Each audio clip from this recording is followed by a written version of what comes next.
नमस्कार दोस्तों, मैं आज आपको दुनिया की सबसे अद्भुत और अनोखी किडनैपिंग की कहानी बताऊंगा। मैं इसे अद्भुत इसलिए कह रहा हूं क्योंकि इसमें पीड़ित को रिहा करने के लिए किडनैपर्स ने फिरौती की रकम की जो मांग की थी वो लगभग 100 करोड़ रुपए की थी। इस लिहाज से इसे दुनिया की सबसे महंगी किडनैपिंग कहना भी गलत नहीं हुआ। और अनोखी इसलिए है क्योंकि इसमें किडनैपर्स की जो संख्या थी वो लगभग 40 के आसपास थी। इस कहानी में किडनैपिंग से लेकर पीड़ित को रिहा करने तक का जो सिलसिला है वो किसी फिल्मी कहानी से कम नहीं है। दिन दहाड़े हुई इस किडनैपिंग ने पूरे गुजरात पुलिस महकमे की नींद उड़ाकर रख दी थी।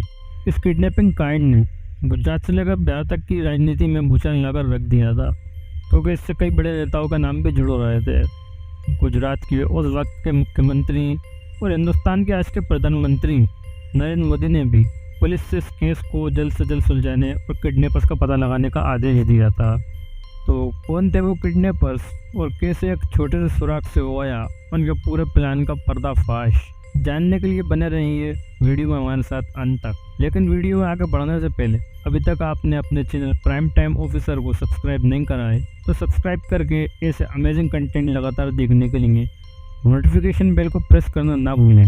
यकीन मानिए, किडनैपर्स की सच्चाई और पुलिस का उन तक पहुंचने का तरीका जान के आप भी दंग रह जाएंगे। ये कहानी है गुजरात के सूरत में रहने वाले एक अमीर और संपन्न कपड़ा व्यापारी हनीफ हिंगोरा की। हनीफ हिंगोरा का कारोबार गुजरात राज्य में कई जगह तक फैला हुआ था। उनका पूरा परिवार सूरत में रहता था। उनका एक सोहेल नाम का बेटा भी था जिसकी उम्र लगभग 26 साल थी, और उनका बेटा अपने पिता के बिजनेस को मेंटेन करने में मदद करता था। ये बात 20 दिसंबर 2013 की है। रोज़ाना की तरह एक दिन जब सोहेल अपनी फैक्ट्री में जाता है, बाद में शाम को जब वो काम ख़त्म करके फैक्ट्री से बाहर निकलता है तो अचानक कुछ लोग अपनी वैन से आते हैं और उसकी कार को रोक देते हैं। वो सब उस पर टूट पड़ते हैं और हाथापाई शुरू हो जाती है, लेकिन वो लोग सोहेल को काबू करने में सफल हो जाते हैं और उसे अपनी वैन में डालकर वहाँ से चले जाते हैं। किडनैपर्स सोहेल को कुछ केमिकल इंजेक्शन भी लगाते हैं जिससे सोहेल बेहोश हो जाता है। क्योंकि ये घटना उनकी फैक्ट्री के गेट से कुछ ही मीटर की दूरी पर हुई थी, इसलिए कुछ लोगों ने इसे देखा और फैक्ट्री में मैनेजर को इसकी सूचना दी। मैनेजर ने तुरंत इसकी सूचना सूरत में कारोबारी के परिवार को दी। इस किडनैपिंग की सूचना पुलिस को दी जाती है। पुलिस परिवार के सभी सदस्यों के फ़ोन को सर्विलांस पर लगा देती है। 4 दिन बाद फिरौती के लिए फ़ोन आता है। फिरौती की रकम के तौर पर कारोबारी से करीब 100 करोड़ रुपए की बड़ी रकम की मांग की जाती है। हालांकि व्यापारी काफ़ी अमीर थे, लेकिन फिर भी फिरौती की रकम देना उनकी क्षमता से बाहर था। उन्होंने फिरौती की काल के बारे में पुलिस को सूचित किया। अगले दिन किडनैपर्स का एक और फ़ोन आता है और ये सिलसिला कुछ दिनों तक लगातार जारी रहता है। किडनैपर्स फिरौती की रकम पर बराबर बातचीत कर रहे थे। फिरौती के लिए की गई हर एक कॉल अलग अलग नंबर और अलग अलग जगहों से की गई थी, इसलिए पुलिस कॉल को ट्रैक नहीं कर पा रही थी। हर एक फिरौती कॉल के बाद पुलिस उस नंबर पर कॉल करती थी, लेकिन कोई रिस्पॉन्स नहीं मिलता था। फिरौती की रकम पर बातचीत करने के लिए किडनैपर्स ने कुल 18 बार कॉल की, लेकिन पुलिस अभी भी अंधेरे में थी क्योंकि वह नंबरों को ट्रैक नहीं कर पा रही थी। पुलिस को इस बात का यकीन हो गया था कि किडनैपिंग पूरी प्लानिंग के साथ की गई है। लगभग 15 दिन बीत जाते हैं। सोहेल का कुछ पता नहीं चल रहा होता। हनीफ के परिवार के सदस्य अपने बेटे की सलामती को लेकर चिंतित हो रहे थे। इसी बीच कॉल के दौरान रकम पर बातचीत हुई और जिस रकम पर सहमति बनी वो करीब 20 करोड़ रुपए थी। कई मीडिया रिपोर्ट्स में इस रकम को 25 करोड़ रुपए बताया गया है। जब पुलिस ने उस सिम कार्ड की लोकेशन का पता लगाने की कोशिश की जिससे कॉल किए गए थे, तो उन्होंने पाया कि सभी कॉल भारत के अलग अलग राज्यों से संबंधित नए नंबरों से किए गए थे। करीब 1 महीने तक चली काफ़ी बातचीत के बाद किडनैपर्स ने परिवार से कहा कि वे फिरौती की रकम लेकर पटना पहुँचे। उन्होंने पटना में कोई लोकेशन नहीं बताई। जब हनीफ रकम लेकर पटना पहुँचे तो उन्हें पटना से करीब 80 किलोमीटर दूर छपरा पहुंचने को कहा गया।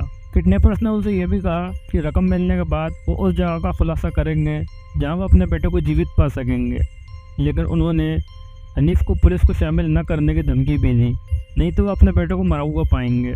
पुलिस ज़्यादा कुछ कर पा नहीं रही थी और व्यवसायी परिवार अपने बेटे की सलामती को लेकर चिंतित था, इसलिए उन्होंने किडनैपर्स की आज्ञा का पालन करने का फैसला किया। पुलिस ने भी सोचा कि आगे की जांच से बेहतर है कि बेटे को सुरक्षित घर पहुंचा दिया जाए। छपरा में फिरौती की रकम देने के बाद हनीफ को उनके बेटे के पटना में होने की जानकारी मिली। पटना में एक तयशुदा जगह पर पहुंचने पर उन्होंने अपने बेटे सोहेल को बंधा हुआ और जिंदा पाया। बेटे को लेकर परिवार सूरत लौट आया। एक बार सोहेल को जब मेडिकली रूप से फिट घोषित कर दिया गया तो पुलिस ने फिर से अपनी जांच शुरू कर दी, क्योंकि अपराधी अभी भी बड़े पैमाने पर थे और अभी तक किसी को पकड़ा नहीं गया था। सोहेल ने पुलिस को बताया कि किडनैप होते ही उसे कुछ केमिकल इंजेक्शन दिए गए, जिससे वो बेहोश हो गया और आंखों पर पट्टी बांध दी गई। जब भी वो जागता तो उसे शक्तिशाली इंजेक्शन का एक और शाइट दे दिया जाता। उसे बस इतना याद था कि वो कार में यात्रा कर रहा था, लेकिन जगह भी चयन नहीं कर सका। वो कुछ जगह पर 2-3 दिन के लिए रुका भी, लेकिन फिर उस जगह के बारे में कोई जानकारी नहीं दे पाया।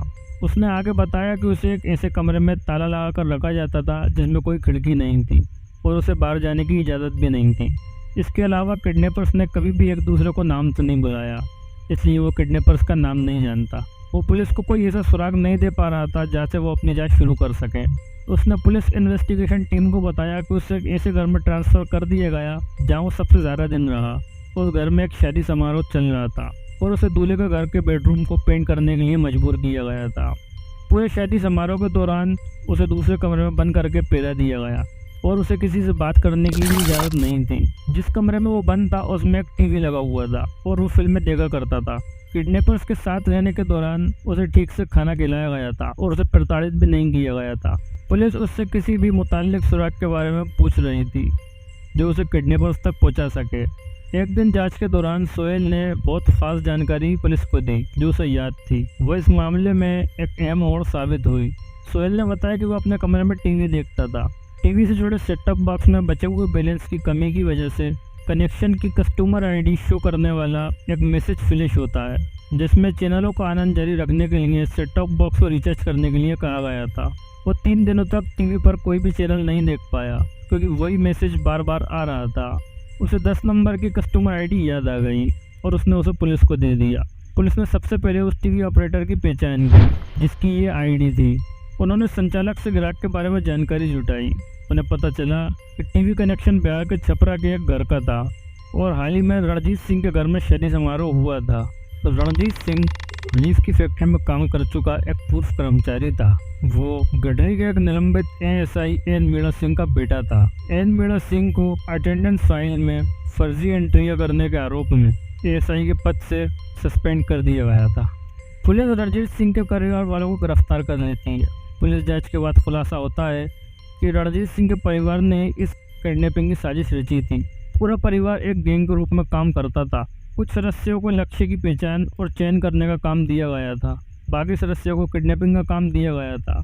कुछ सदस्यों को पीड़ित का चयन करने और उसे सुविधा प्रदान करने का काम दिया गया था। फिरौती के लिए कॉल करने के लिए कुछ सदस्यों को नए सिम कार्ड के साथ अलग अलग राज्यों में भेजा गया था। रणजीत सिंह के इस परिवार द्वारा हर चीज़ की योजना बनाई गई थी और परिवार के हर एक अलग सदस्य को एक तयशुदा काम सौंपा गया था।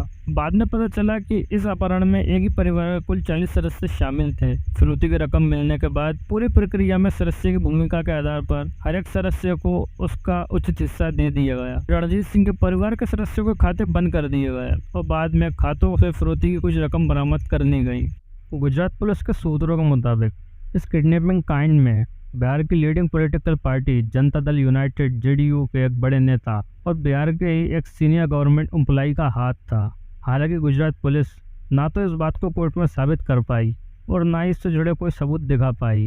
वहीं जेडीयू के प्रमुख नेता नीतीश कुमार ने इस पूरे मामले में भाजपा और गुजरात पुलिस पर ही किडनैपिंग की साजिश रचने और जेडीयू का नाम उजालने का आरोप लगाया है।